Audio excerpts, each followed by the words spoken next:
무음마을의 목격자. 그 마을에 들어가면 가장 먼저 느껴지는 건 조용함이 아니었다. 소리가 존재하지 않는다는 감각이었다. 내 발걸음도 숨소리도 옷이 스치는 소리조차 들리지 않았다. 나는 처음엔 귀가 막힌 줄 알았다. 하지만 그때 마을 입구에 붙어 있는 낡은 표지판을 봤다. 여기서는 소리를 내지 마시오. 그리고 그 아래 빨간 글씨로 덧붙어 있었다. 소리를 내는 순간 당신은 목격자가 된다.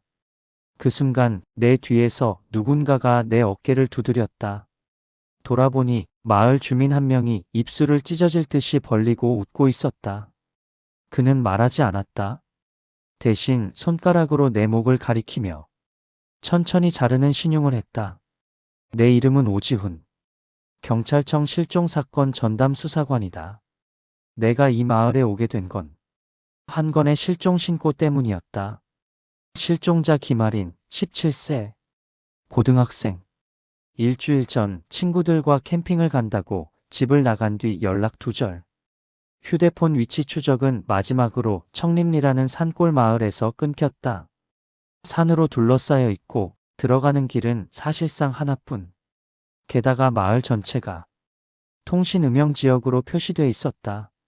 실종 신고를 받은 뒤 나는 즉시 출동했다. 마을 초입에 도착했을 때 먼저 눈에 들어온 건 낡은 간판이었다. 청림리 마을회관. 그리고 그 아래 이상한 문구. 조용히 해주셔서 감사합니다. 마을은 너무 조용했다. 개도 짖지 않았다. 바람이 나뭇잎을 흔드는 소리조차 들리지 않았다. 처음엔 내 귀에 문제가 생긴 줄 알았다. 나는 차 창문을 열고 손뼉을 쳤다. 분명 손뼉을 쳤는데 소리가 나지 않았다. 내 손바닥이 닿는 느낌만 있었다. 나는 당황해 손가락으로 귀를 눌렀다 뗐다. 그래도 아무 소리도 들리지 않았다. 그런데 그 순간 마을길 건너편에서 노인이 나를 바라보고 있었다. 노인은 입을 열어 뭔가 말하는 듯 했지만 내겐 아무 소리도 들리지 않았다. 그는 내게 다가와 손짓으로 마을회관 쪽을 가리켰다. 그리고 입모양으로 분명히 말했다. 따라와. 나는 본능적으로 긴장했다. 마을에 들어온 순간부터 내가 다른 세상에 발을 들인 느낌이었다. 마을회관 안에는 주민 몇 명이 모여 있었다. 그들은 내 신분증을 보자 서로 눈빛을 주고받았다. 보통 실종사건 수사관이 오면 불안해하거나 동요하기 마련이다. 하지만 이들은 마치 이미 알고 있었다는 듯 차분했다. 나는 큰 소리로 말했다. 실종자 김아린 학생을 찾고 있습니다. 여기서 마지막으로 위치가 잡혔습니다. 물론 내 목소리는 나조차 들리지 않았다. 하지만 주민들은 내가 말하는 내용을 읽어낸 듯 반응했다. 한 여자가 종이를 꺼내 글씨를 썼다. 우리는 못 봤어요. 나는 다시 물었다. 못 봤다고요? 일주일 전쯤 외지인들이 들어온 적 없습니까? 그녀는 고개를 저었다. 외지인은 오면 안 돼요. 그 문장을 보는 순간 내 심장이 철렁 내려앉았다.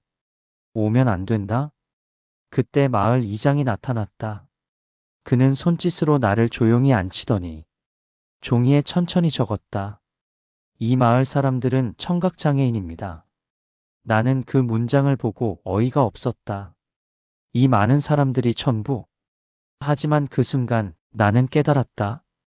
그들은 연기하고 있었다. 왜냐하면 그들의 움직임은 너무 자연스러웠고 서로를 부르는 방식도 너무 정확했다.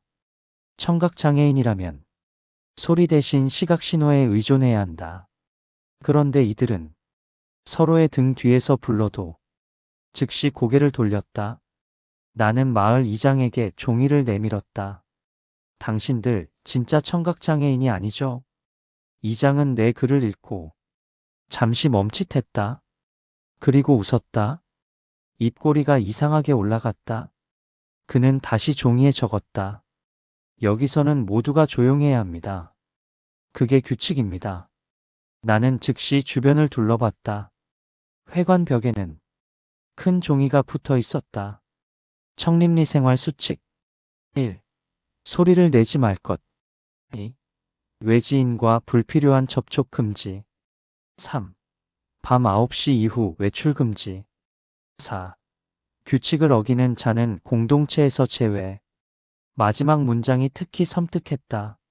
제외. 그건 추방이 아니라 삭제라는 뜻처럼 느껴졌다. 그날 밤 나는 마을 근처 민박집에 묵었다. 이 마을을 더 조사해야 했다. 하지만 민박집 주인도 말이 없었다. 그는 종이에만 적어 대답했다. 밤에는 절대 밖에 나가지 마세요. 소리를 내면 안 됩니다. 도대체 무슨 소리? 말을 끝내기도 전에 주인의 눈이 커졌다. 그는 갑자기 내 입을 손으로 막았다. 그리고 창문 쪽을 가리켰다. 창밖 골목길에 누군가 서 있었다. 검은 우비를 입은 사람. 그는 움직이지 않았다. 그리고 손에 작은 종을 들고 있었다. 종을 흔드는 듯한 손짓을 하는데도 소리는 들리지 않았다. 하지만 이상하게도 그 장면을 보는 순간 내 머릿속에서 종소리가 울리는 것 같았다. 환청처럼. 주인은 종이에 떨리는 글씨로 적었다. 소리를 낸 사람을 데리러 오는 자들입니다. 다음 날 아침 나는 민박집에서 나와 실종자 김아린의 마지막 동선을 추적했다. 그녀의 친구들 SNS 기록을 확인해 보니 캠핑 사진 하나가 남아 있었다. 배경은 분명 청림리 근처 계곡이었다. 계곡 입구에는 낡은 경고문이 붙어 있었다. 여기부터는 무음구역. 소리를 내면 되돌아올 수 없음. 나는 점점 더 확신했다. 이 마을은 단순히 이상한 곳이 아니다. 무언가를 숨기고 있다. 계곡을 따라 올라가자 작은 공터가 나왔다. 그곳에는 캠핑 흔적이 남아 있었다. 부서진 랜턴, 그리고 휴대폰 하나. 실종자 김아린의 휴대폰이었다. 나는 급히 전원을 켰다. 신호는 잡히지 않았지만 영상 파일 하나가 남아 있었다. 마지막 촬영 영상. 화면 속 김아린은 울고 있었다. 그녀는 카메라를 들고 떨리는 목소리로 말하고 있었다. 물론 나는 소리를 들을 수 없었다. 하지만 그녀의 입모양을 읽을 수 있었다. 여기 이상해. 그녀는 뒤를 돌아 카메라를 비췄다. 그리고 화면 속에서 청림리 주민들이 보였다. 그들은 모두 웃고 있었다. 사람의 웃음이 아니었다. 입만 웃고 눈은 전혀 웃지 않았다. 김아리는 다시 입모양으로 말했다. 우리가 소리를 냈어. 그랬더니 그 순간 화면이 흔들렸다. 그리고 김아린의 친구 한 명이 갑자기 쓰러졌다. 그녀의 입이 벌어져 있었지만 소리가 나오지 않았다. 그 장면은 마치 목소리가 빼앗긴 것 같았다. 그리고 화면 구석에서 검은 우비를 입은 사람이 다가왔다. 그는 손에 작은 장치를 들고 있었다. 스피커 같기도 한 기계. 그가 장치를 친구의 목 근처에 갖다 대는 순간 친구는 몸을 크게 떨었다. 영상은 거기서 끊겼다. 나는 숨이 막혔다. 이 마을은 사람의 소리를 빼앗고 있다. 그런데 왜? 나는 계곡 주변을 더 조사했다. 그리고 바위 뒤에서 작은 철문을 발견했다. 철문에는 전선이 연결돼 있었고 문 옆에는 경고 표지가 있었다. 음향 실험 구역. 그 순간 머릿속이 번쩍했다. 음향 실험. 이 마을은 소리를 연구하는 실험장일 수 있다. 나는 철문을 억지로 열었다. 안으로 들어가자 지하 시설이 나왔다. 벽에는 스피커들이 빽빽하게 붙어 있었다. 그리고 중앙에는 거대한 장치가 있었다. 주파수 조절기, 진동 측정기, 그리고 모니터에 떠 있는 문구. 무음화 진행률 87%. 나는 손이 떨렸다. 즉, 소리를 제거하는 실험. 그때 뒤에서 발자국 소리가 들려야 하는데 아무 소리도 없었다. 하지만 나는 느꼈다. 누군가 내 뒤에 서 있다. 나는 천천히 돌아섰다. 마을 이장이 서 있었다. 그는 손에 종이를 들고 있었다. 봤군요. 그리고 그 아래 한 줄. 당신은 이제 규칙을 어겼습니다. 나는 본능적으로 총을 꺼냈다. 이게 뭐야? 김아리는 어디 있어? 이장은 웃었다. 그리고 입모양으로 말했다. 소리를 낸 자는 남지 못한다. 그 순간 지하시설의 스피커들이 동시에 켜졌다. 소리는 들리지 않았다. 하지만 내 몸이 반응했다. 머리가 깨질 듯 아팠다. 심장이 비정상적으로 뛰었다. 나는 무릎을 꿇었다. 이건 소리가 아니라 진동이었다. 인간이 듣지 못하는 주파수로 신체를 흔들고 있었다. 이장이 종이에 적었다. 이 마을은 국가가 만든 실험장입니다. 소리를 없애면 범죄도 사라진다고 믿었죠. 인간도 사라지기 시작했습니다. 나는 비틀거리며 지하시설에서 탈출하려 했다. 하지만 내 다리는 제대로 움직이지 않았다.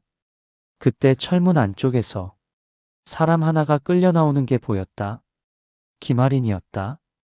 그녀는 입을 벌리고 울고 있었지만 정말로 아무 소리도 나오지 않았다. 그녀는 나를 보자 살려달라는 듯 눈을 흔들었다. 나는 이를 악물고 그녀에게 다가갔다. 괜찮아, 지금 나가자. 입모양으로 말하며 그녀의 손을 잡았다. 그 순간 이장이 손짓을 했다. 검은 우비의 사람들이 나타났다. 그들은 소리 없이 움직였다.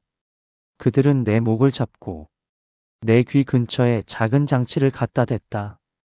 그리고 그 순간 세상이 갑자기 멀어졌다. 모든 감각이 흐려지고 내 목소리가 머릿속에서조차 사라졌다. 나는 공포에 질려 입을 열었다. 하지만 입만 움직일 뿐 소리가 존재하지 않았다. 이장은 종이에 마지막 문장을 적었다. 여기서 소리는 죄입니다. 그리고 목격은 사형입니다. 나는 절망 속에서 김아린을 바라봤다. 그녀의 눈에서 눈물이 흘렀다. 그 순간 내 손이 바닥에 떨어진 금속 조각을 만졌다. 주파수 조절기의 일부였다. 나는 마지막 힘을 짜내 조절기를 부숴버렸다. 그리고 순간적으로 지하시설 전체가 진동했다. 그때였다. 처음으로 아주 희미하게 소리가 돌아왔다. 삐. 그리고 김아린의 목소리가 터져나왔다. 살려주세요. 그 소리는 마치 세상이 숨을 다시 쉬는 소리 같았다. 동시에 주민들이 비명을 지르기 시작했다. 그들은 소리에 익숙하지 않았다. 소리가 돌아오자 그들은 공포에 질려 귀를 막고 쓰러졌다. 나는 김아린을 끌고 철문 밖으로 뛰쳐나왔다. 우리는 계곡을 넘어 마을 입구까지 달렸다. 그때 뒤에서 이장의 목소리가 처음으로 들렸다. 멈춰. 그는 소리를 내는 순간 자신의 규칙을 깨뜨렸다. 그리고 그 순간 그의 몸이 이상하게 흔들리더니 입에서 피를 토했다. 그는 스스로가 만든 무음 시스템에 의해 자신이 제거되는 것처럼 보였다. 나는 공포에 질려 김아린을 데리고 차로 뛰어갔다. 시동을 걸고 터널 같은 산길을 내려오는데 라디오가 갑자기 켜졌다. 익숙한 방송 음성이 흘러나왔다. 청림리 무음화 실험은 88% 완료되었습니다. 나는 핸들을 놓칠 뻔했다. 라디오 속 목소리는 분명 누군가가 보고하고 있었다. 그리고 마지막 문장. 외부 목격자 2명. 회수 실패. 나는 차를 멈추지 않았다. 그날 이후 청림리는 지도에서 사라졌다. 위성사진에도 표시되지 않았다. 마치 존재하지 않았던 마을처럼. 하지만 나는 안다. 그곳은 아직도 어딘가에 있다. 그리고 가끔 내가 혼자 있을 때면 이상한 정적이 찾아온다. 시계 초침 소리도 내 숨소리조차 사라지는 순간. 그때 나는 깨닫는다. 그 마을의 규칙은 아직 끝나지 않았다는 것을. 그리고 누군가 내 뒤에서 속삭이는 듯한 느낌이 든다. 아주 희미한 목소리. 조용히 해.